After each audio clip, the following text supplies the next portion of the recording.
Welcome to the Politics Show in Wales. Later in the programme, we'll hear from the Labour leader Ed Miliband. But first, in a few days' time, the European Commission is expected to set out its stall for how to spend its multi-billion-pound budget until the end of the decade.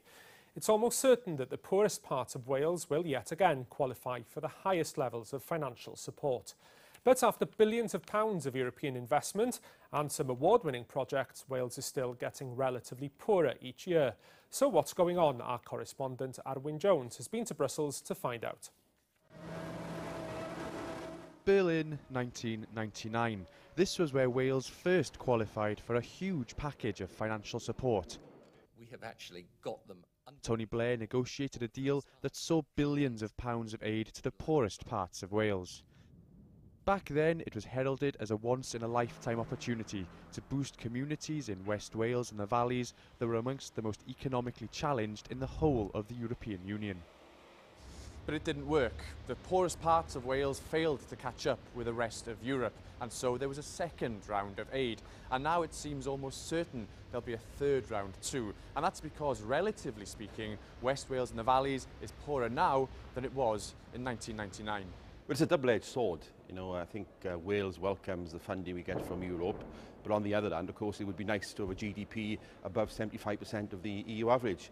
And what I would say is, although we've had Objective 1 and convergence for some time now, in the first round when we had Objective 1, I think it's fair to say that things weren't done properly. I think there were too many projects funded, but I think we've learned lessons from that. And under convergence, there are a lot less but bigger projects, and I think they will eventually make a difference. With a grant of over £1 million, a project in North Wales designed to harness the skills and expertise of marine sciences is an example of one of those success stories. We're in Anglesey, North Wales. In this region, we started off with the project with only 28 SMEs across North Wales within the group. We now have 515 local businesses within our cluster, which is truly amazing because you see them getting together, creating efficiencies within supply chain, amazing activity globally. They're looking at £14 million worth of possible trade per month now going on, whereas previously that wasn't. With European Union support, it's the kind of smart and sustainable project that can create jobs in rural areas and which ticks all the right boxes in Brussels. This is the third time a Welsh project has won the prestigious RegioStars award, a first for any region in Europe. But in more general terms, why is around £1 billion of European cash each year failing to transform the Welsh economy? Even the so-called rich regions has tried to perform better and better. So it's the challenge of the less developed regions or of those who face structural changes to catch up, to be a little bit faster than the others, but the others don't stop. But the focus in Brussels is now turning to the next round of funding between 2014 and 2020, with some calls for this kind of cash to be cut.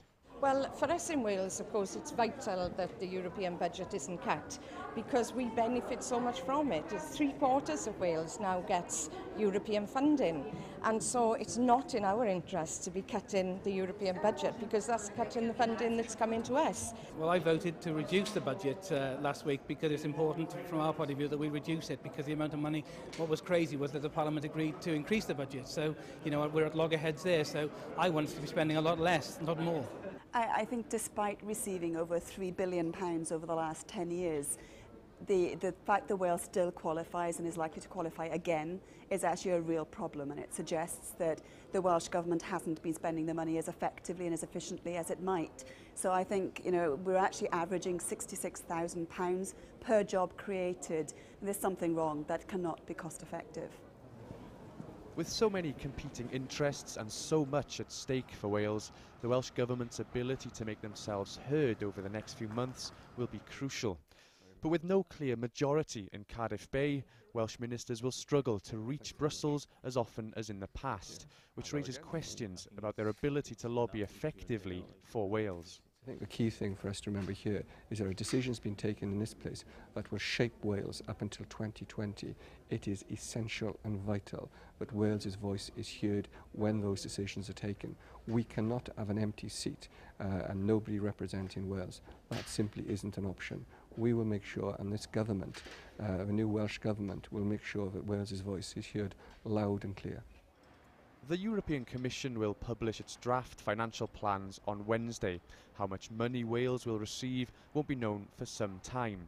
And yet, given the levels of ongoing poverty in parts of Wales, the real question won't just be about getting this extra cash, but making sure the opportunity that comes with it isn't wasted.